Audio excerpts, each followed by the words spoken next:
Alright, so, hello, welcome to Official Flower Podcast. I'm Flower, aka Rose.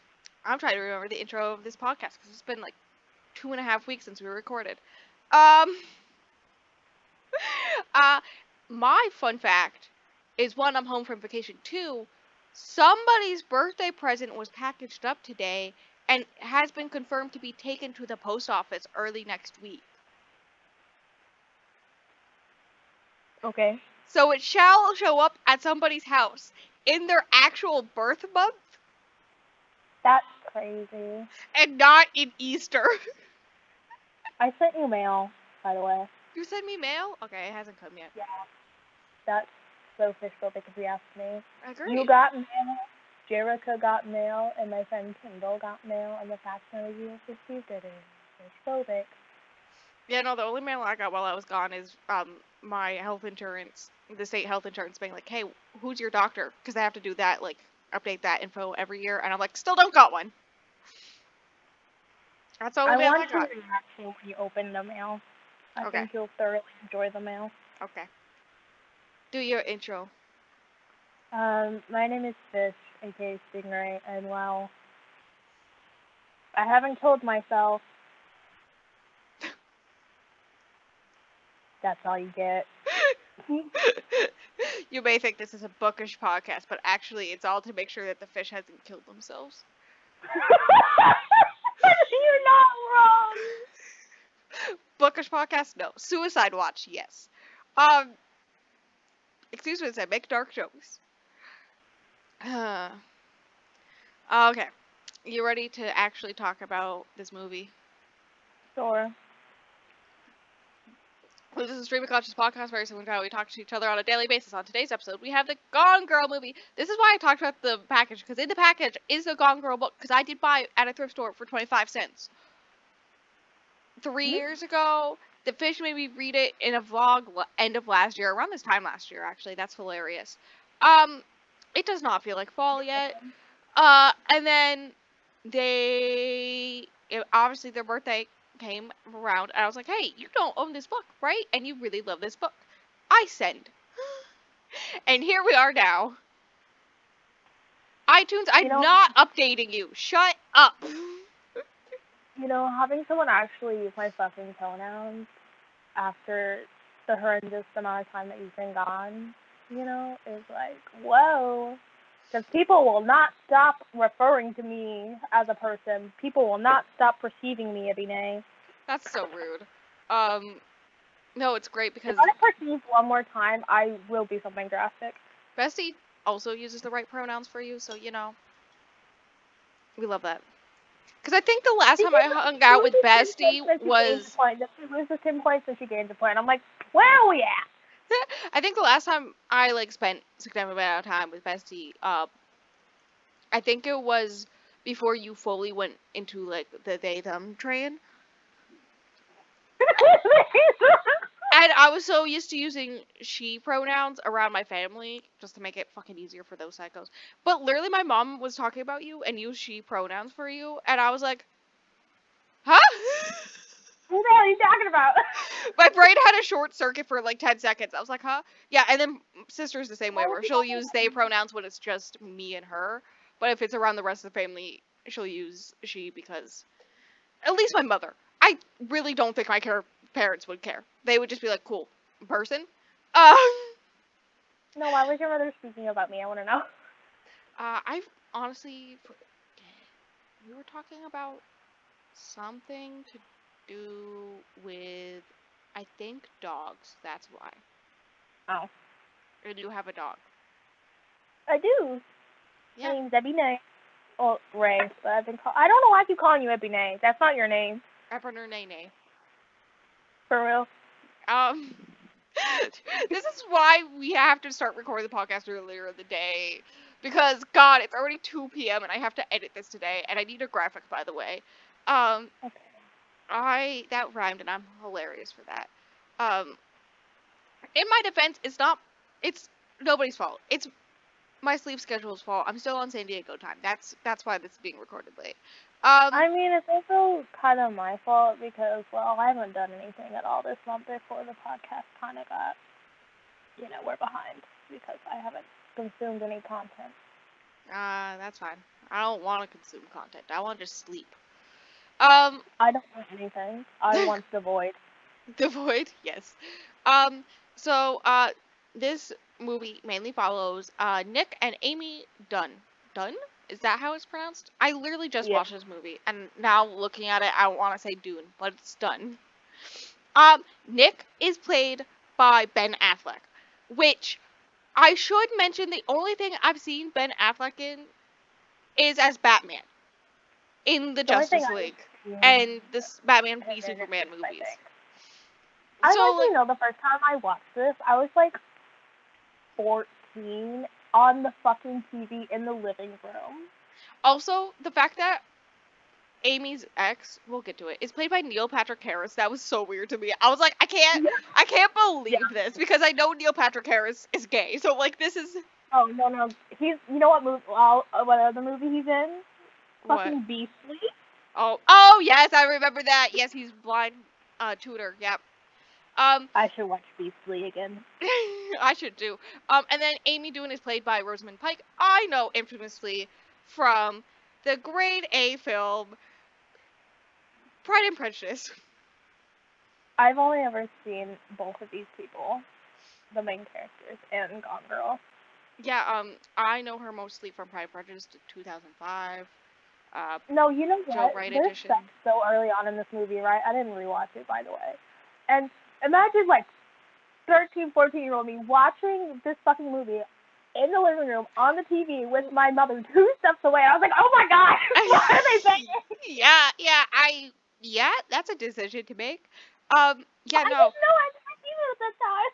Also, she plays a character not unsimilar, but not similar in Saltburn, which, this, ready for you to hate me? Saltburn, hey, I think his name's Michael, the guy who's obsessed with math in, like, the first part of that movie when they're still in college, right? He's played by the actor who plays Aemon Targaryen in House of the Dragon. Go fuck yourself. I was thinking of this connection, and I was in the shower yesterday, and I was like, oh, the fish is gonna hate that. I need to bring it up. um, no, the way this movie is almost exactly a decade old. It turns a decade old in like 2 weeks. Also, the way this movie is so fucking accurate to the book is scary. Mm-hmm. Yeah, it's Like, definitely wild. That's like, why I'm able to use a book summary right now to talk about this movie. Alright, so, it's the morning of their 5th wedding anniversary. Nick gets up. They live in small town Missouri, by the way. He gets up and immediately decides to avoid his wife and head to the bar he co-owns with his twin sister, who, I think her name's Margot, but goes by Go. Yes. their dynamic was a little weird to me. I don't know why. I always thought that. So the three of them moved back to Missouri about 2 years ago after the Great Recession of 2008. They were all like in high-powered New York jobs. Nick, I was like newspaper or magazine writing, something like that, right? And then Nick and Go's mother got sick, and she needed somebody to take care of her and whatnot.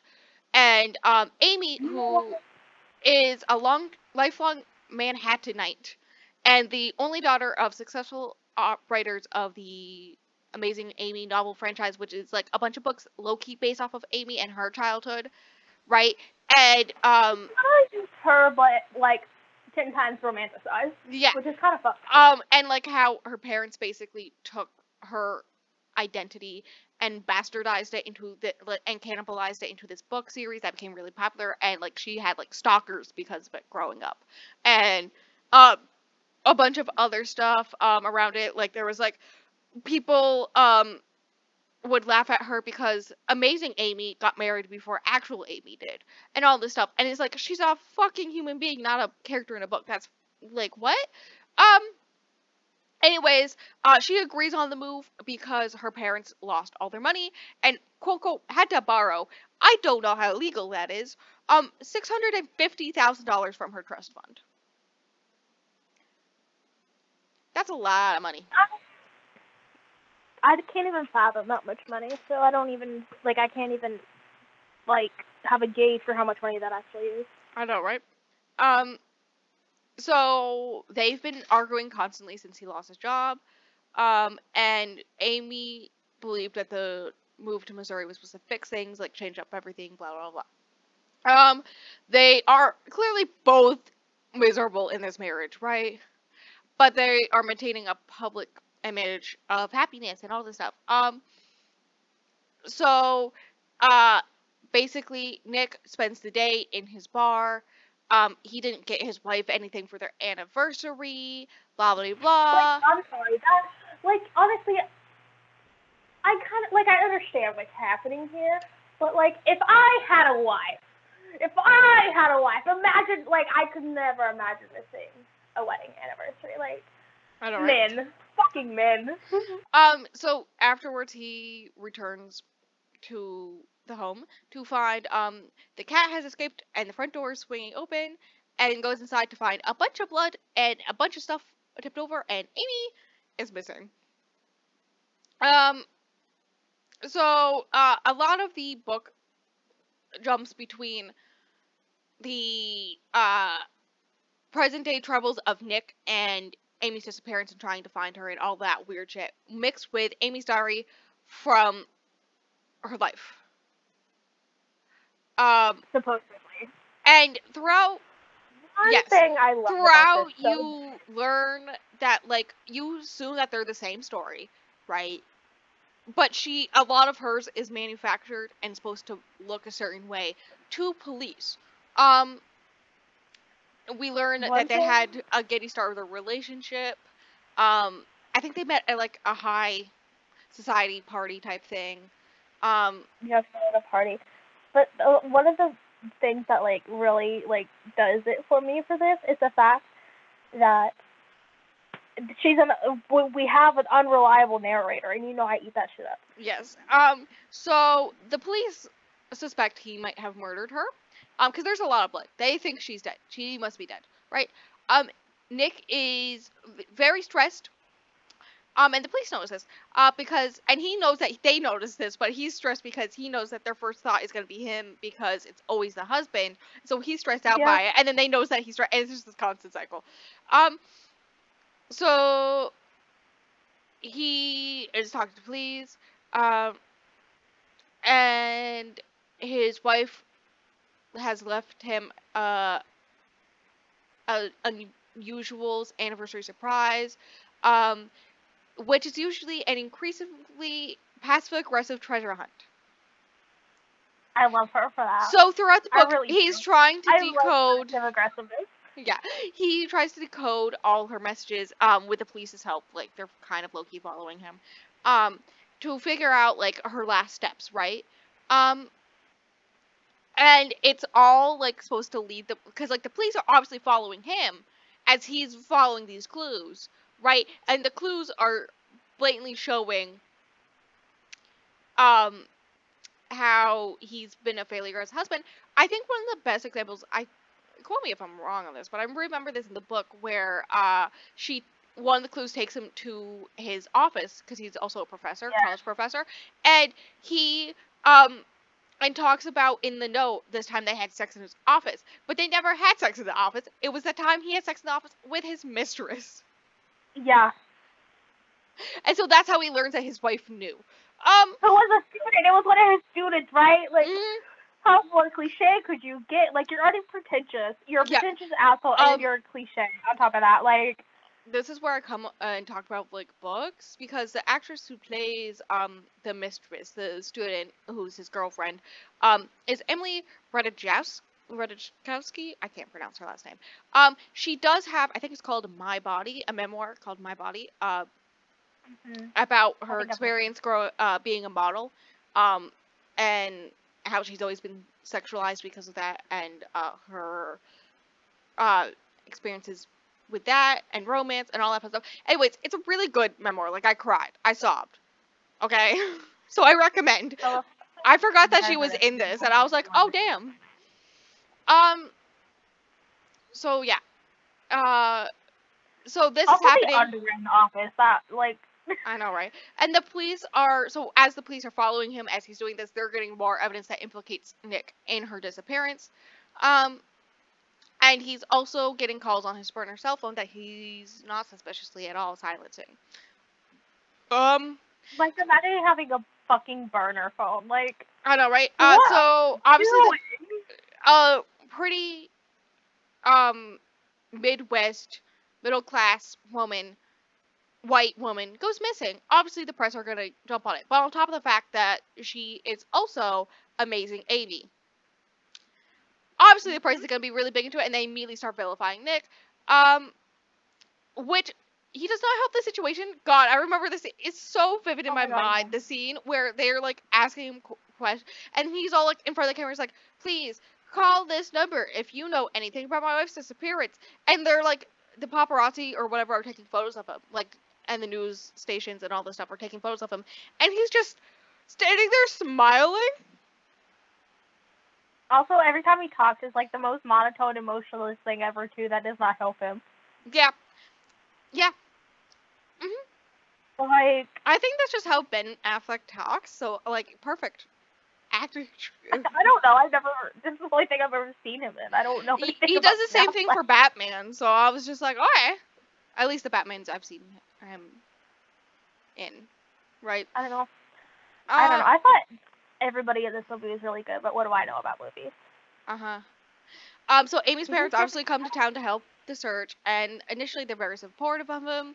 Uh, but as evidence starts piling up, they and the public begin to withdraw from him.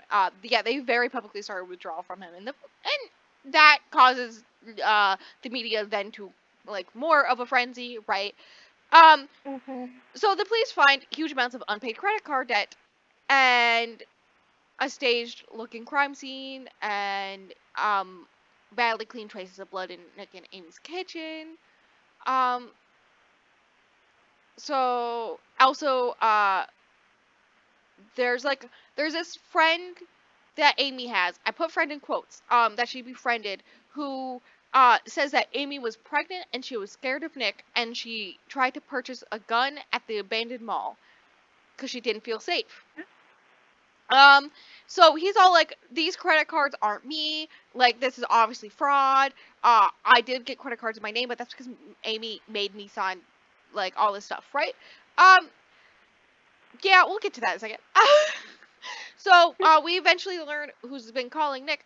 It's his 23-year-old, I think, in the books, but in the movie, it seems more like 20-year-old, Mistress Andy, um, who, Ew.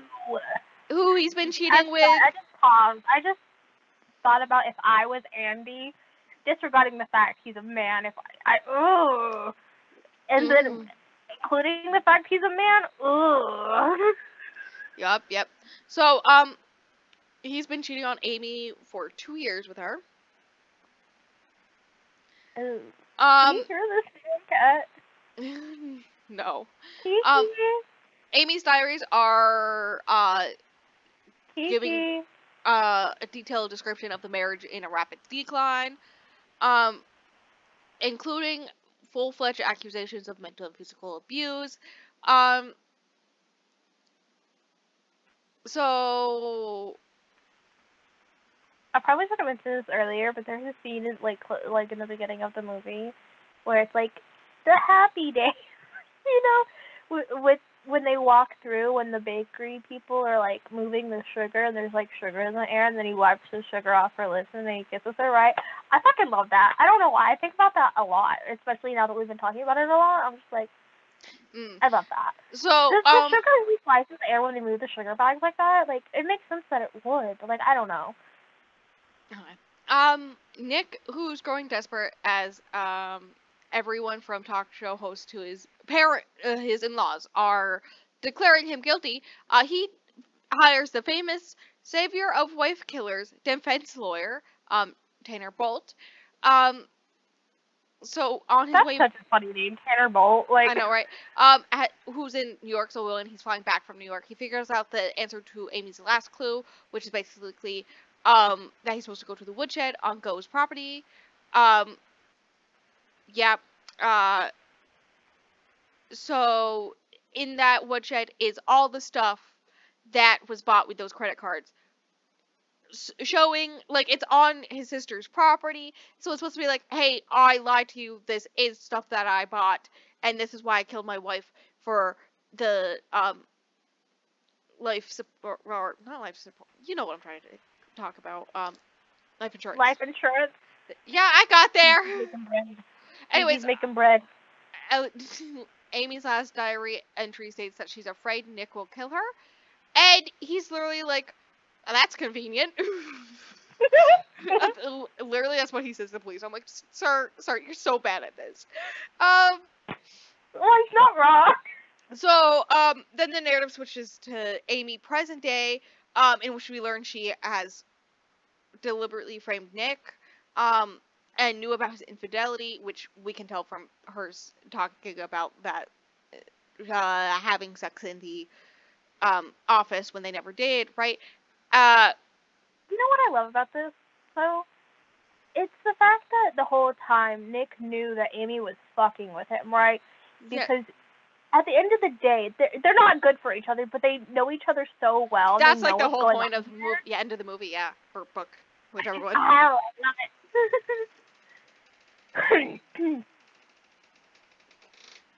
So, basically, Amy, narrates how she faked her death to punish Nick for being a bad husband.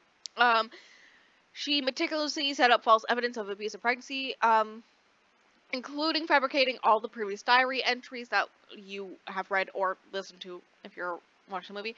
And then befriending the idiot neighbor who is pregnant so that she could steal her pee for a pregnancy test to then say that she's pregnant. I love the fact that Miss Amy Dunn is actually a fucking batshit bananas bonkers. Like, I love her. Yep. She is initially planning to commit suicide to ensure Nick's conviction for her murder, right? And she is basically like, if I like show up dead in this river, oh no, then he'll get the death penalty, right? So then Andy, the mistress, comes forward and apologizes for her affair with Nick. So Tanner gets Nick to go on this talk show, the tell-all talk show, where Nick is all like, yes, I had an affair, right? And he talks about how, like, you can hate me all you want for the things that I've done in my marriage, right?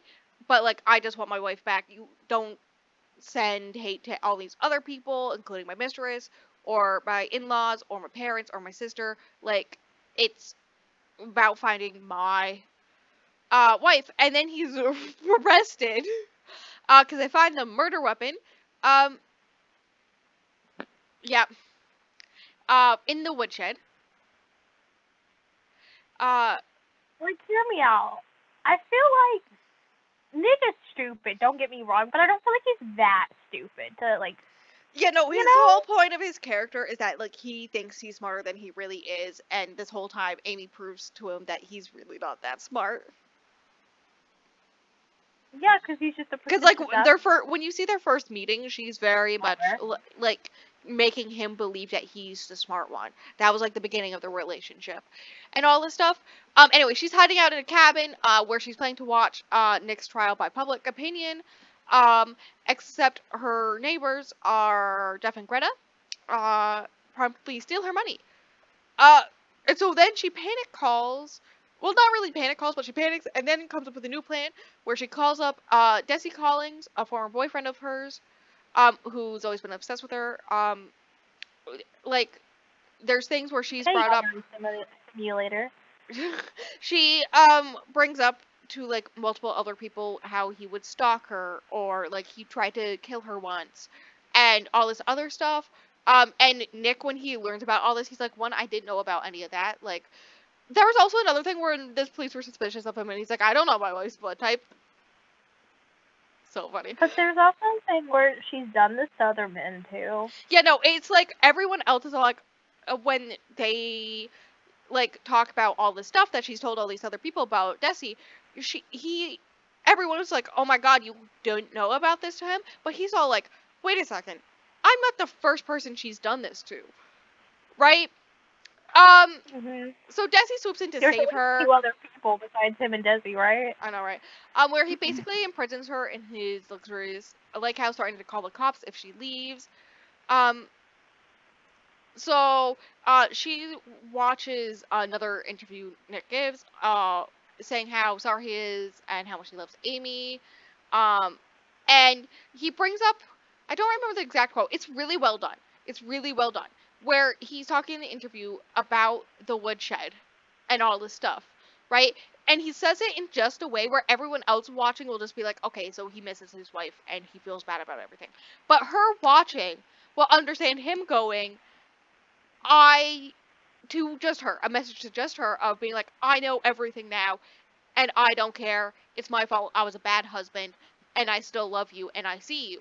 And she's never been seen because everyone, when they see her, just think of amazing Amy. They don't see her. And so this is the first time somebody has actually seen her. And so she's all like, I guess I should go back to Nick. Yeah. Yep. So she frames Desi for her kidnapping, making it look like he raped and restrained her, and kills him.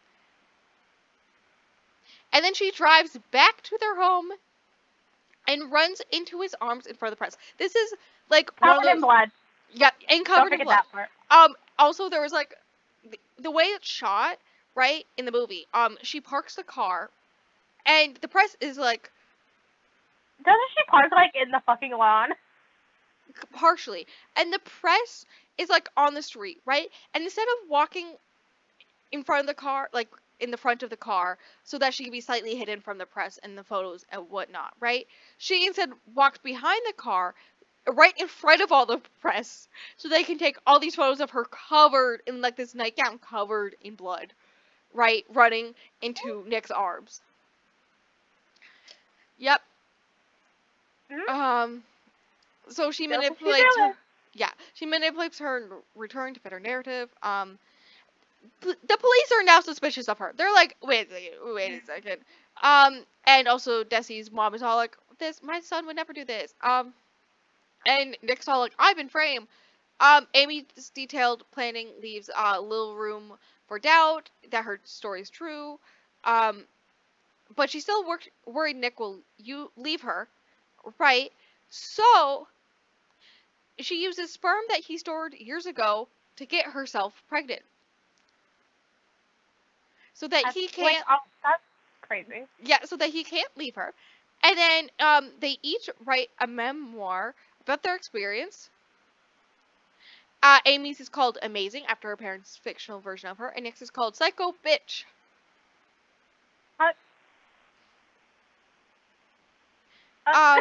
Yeah. He refuses to abandon his child. So he's trapped, and she knows that he wouldn't abandon his child, so he's trapped. Yeah, she fucking baby trapped him. Like, And so he destroys his manuscript. Also he's supposed to be like working with the police to get evidence that she is the one, right? Like it was all made up and all this stuff.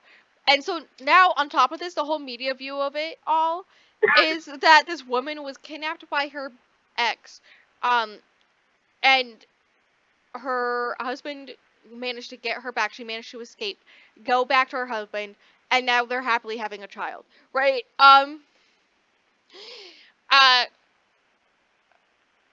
So yeah, and that's the movie. It's yeah, that's it. That's everything. Sounds like a movie, if you ask me. Yeah, there's like also this whole line when she comes back of like, you are the one person, not you were the one person, but something along the lines of like, you understood me. You understood exactly what to say to get me, like in that interview, to like the real me. Therefore, you've always understood me, and so like I'm not letting you go now, right? Because you're the one person to ever see the real me. And so you're stuck with me. Good luck. You didn't even bring up the cool girl monologue. God. I'm sorry. Also, there was a whole thing where the press thought that he was possibly having an affair with his twin sister. I mean, they did act a little weird. Like, I'm sorry, they did act a little weird. It still felt weird watching Neil Patrick Harris as Desi. It really is.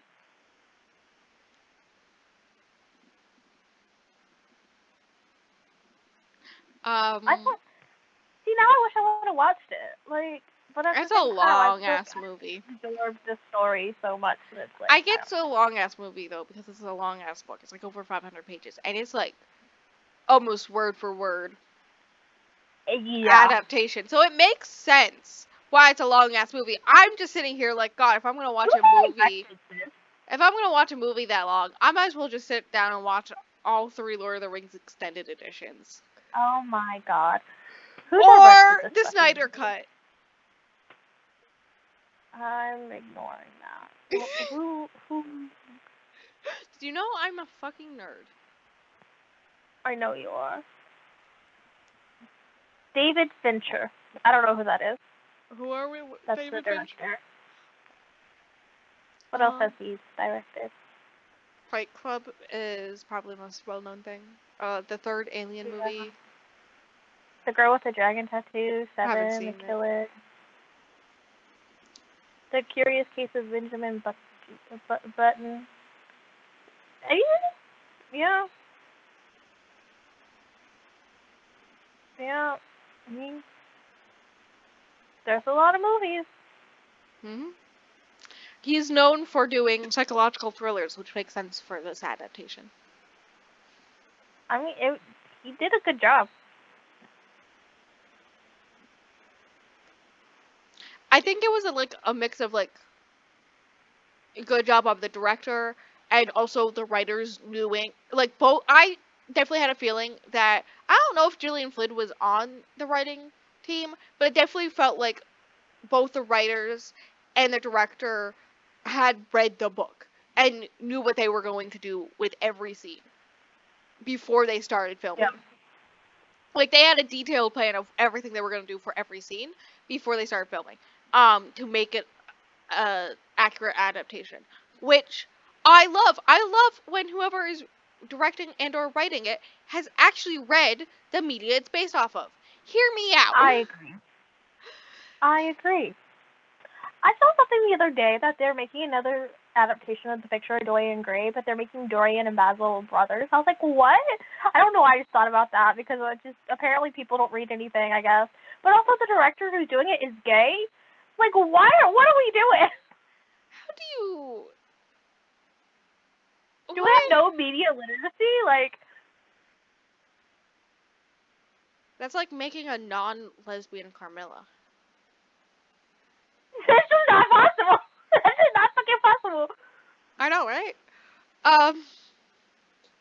It's like remaking Jennifer's Body and making it not about bisexuality.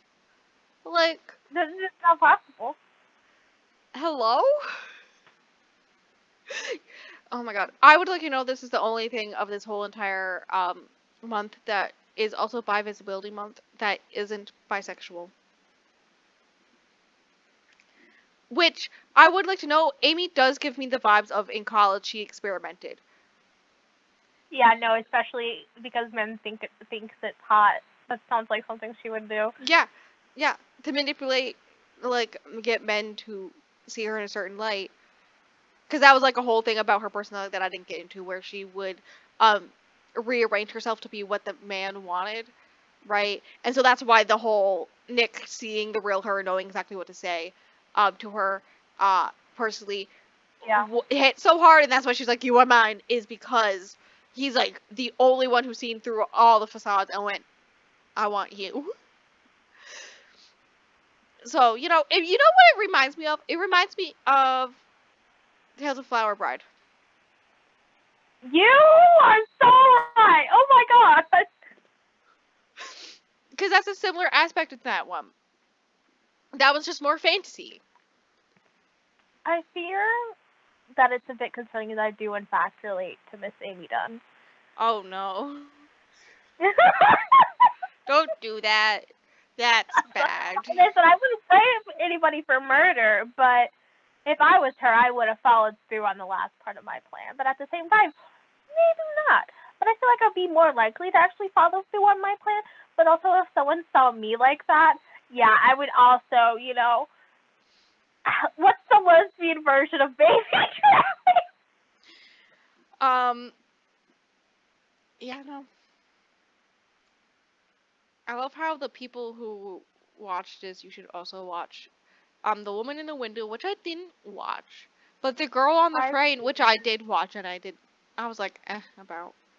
I also read the book. I haven't watched The Girl on the Train because the book was mid. Yeah, the book, I think I watched the movie first and then read the book, and I was like, this is so mid. It's like an accurate not representation, it's an accurate adaptation. But when the book's already mid. Yeah. I mostly watched it because, what's her face is in it. Who? Emily Blunt. Oh. Wait a second, Rebecca Ferguson, isn't that? I didn't know. That was her? That was before she got really big. Gone Girl and The Girl on the Train kind of like hit back to back, and it was like a thriller craze or whatever. Yeah, it was the thriller craze of the mid 2010s. Because Gone Girl was 2014, Girl on the Train was 2016. Gone Girl was so good. Like, it really is.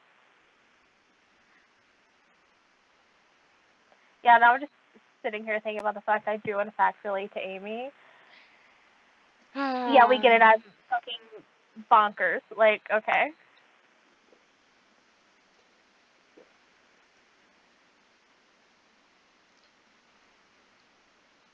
Why do you attract crazy people? I don't know. I'm really good at it. Anyways, yeah, that was the movie / the book because they're literally the same exact thing. It really is. Like, I was kind of bored when I read the book because I knew the story so well, but it's so good. See, I think because it's been almost exactly a year since I read the book, watching the movie now made sense because then, like, the little things I forgot, I could, like, watch a movie and then the scene would happen. I'd be like, oh, because of that scene, like, that scene, I remember that scene now, like, all that stuff. Like, it was like when you reread a book after a year and you get to be like, oh, blah, blah, blah, blah. But instead of reading a 600-page book, it was watching a 2.5-hour long film. Yeah, that's a lot quicker than... Yeah. Let's say you put this audiobook on for 5 times speed. I want to read her other books so bad. I don't know why I haven't. I think I've read Is the Grown Up by her? Oh yeah, I've read that too. That was weird. That was an experience. I think I gave that 3 stars. I don't think I fully understood it when I read it. That's the thing. But I'm not going to reread it either, so. Oh yeah, I forgot Sharp Objects was also her. Dark Places. All her books are so long. She got a lot of thoughts and opinions. So. Oh, also, I had to put another book in so long. One of the non-fictions I read last year, the foreword was by her, so. Yeah, no, Sharp Objects of her, like, typical novels, right? Sharp Objects is the shortest one at just under 400 pages. Jesus Christ. Mind you, I read Gone Girl with my fucking eyeballs. Like, that's crazy. Same. And soon it will be coming towards you. In my book. I was like, I put so much tape on that. Good luck getting in. I have scissors. I own scissors. I'm allowed scissors now at my big old age. Can you believe it? I'm also allowed knives at my big old age. Can you believe it? She may have actually written it herself. What? The Gone Girl film. Because, under writers, it just says Gillian Flynn. If it's that accurate, then... Yeah, it's written by... That's why IMDb says, written by her, directed by David Fincher. That's crazy. Yeah, that's why Because it's like so writing a book accurate, because and it's writing a literally her. screenplay is two different things. She had basically full writer's control, and then I assume he like read the book, and so then he could be like, okay, this is how I plan to. That's why it's so fucking Right. good. Why can't more people do this? It reminds me of. It gives me the vibes of Doctor Sleep, where what's his face? I can't remember his name right now. He's one of my favorite horror directors, Mike Flanagan. When Mike Flanagan did Doctor Sleep, he like had read the book multiple times and told Stephen King how he wanted to like film and do certain scenes, right? And then Stephen King went, yes. I think the same thing happened with Gerald's Game. Yeah, I saw that. Because like the whole reason why nobody had tried to do Gerald's Game is because like, how do you do Gerald's Game? And he was like, this is how I'm gonna do Gerald's Game. And Stephen King went, all right, go for it. So it's giving me that vibes. Like he read the book and he went, hey, this is how I would do it. And then she got full writer's control for the movie. And so that's why I was like, basically word for word the book. So weird. It really is. It was good though. I liked it. I think I liked it the first time. The second time I was so over I've only it. watched it I once. only watched it twice. That reminds me, we still have to watch The Haunting of Hill House and Bly Manor. And then The Fall of Usher, which is his new one.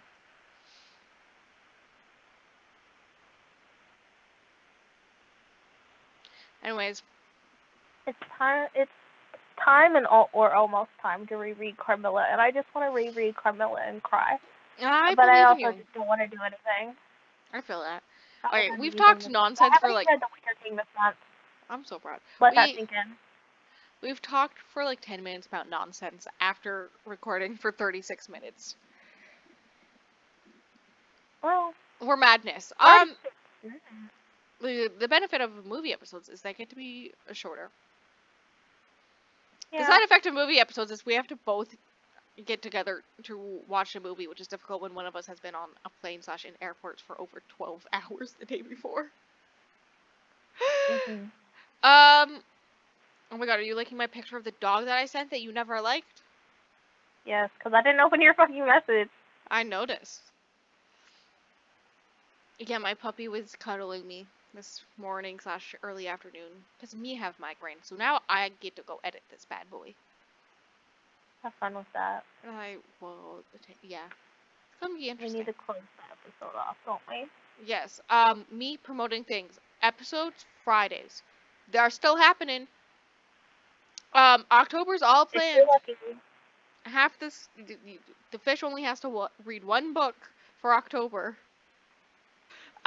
So yes, no episodes next week. This is the last episode of Fish Month because the fish gets 2 episodes for their month. So they can take a nap for their mental health. So yeah, that's it. Also, it's a benefit for me. It's also a present for me for Bisexual Visibility Month because then I have less to edit. I'm aware of the bisexuals. I'm so happy for you. I see them. I was talking to friends on Twitch and my messages weren't like being visible to one of them. And so I was like, damn, I'm invisible in Bisexuality Visibility Month? Rude. That's very rude. And they were laughing. They thought I was very funny. So, you know, did I tell you that the box that your present's getting sent to you in is a box that a friend sent me smut in? Yeah, you told me. Anyway, girl. It's also a reverse harem hockey romance. I would read that. I know. Every hockey romance that I've read, I've liked. So maybe I should read another. Maybe you should read books you enjoy. That's crazy. Who would have thunk the thought? Dude, maybe I did that. I did that for my whole month of vacation. Oh, it was so nice. It was so nice. I could tell you were happier. I was mood reading, and I was like, "This is an option." It is, babe. We can base our work around our moods. I'm sorry. Are you telling me I could not plan every video minute by minute for a whole year? psychological help. So More than I funny. do. That says a lot. Yeah, so that's it for the month of September. Let's go. Woo! Support your local fish and bisexual. Thanks. You're welcome. That's it for the episode. Threads. I'm sometimes active on the podcast Threads account. Apparently, I'm never active anywhere because I'm like 2 inches away from just deleting all my social media. Valid.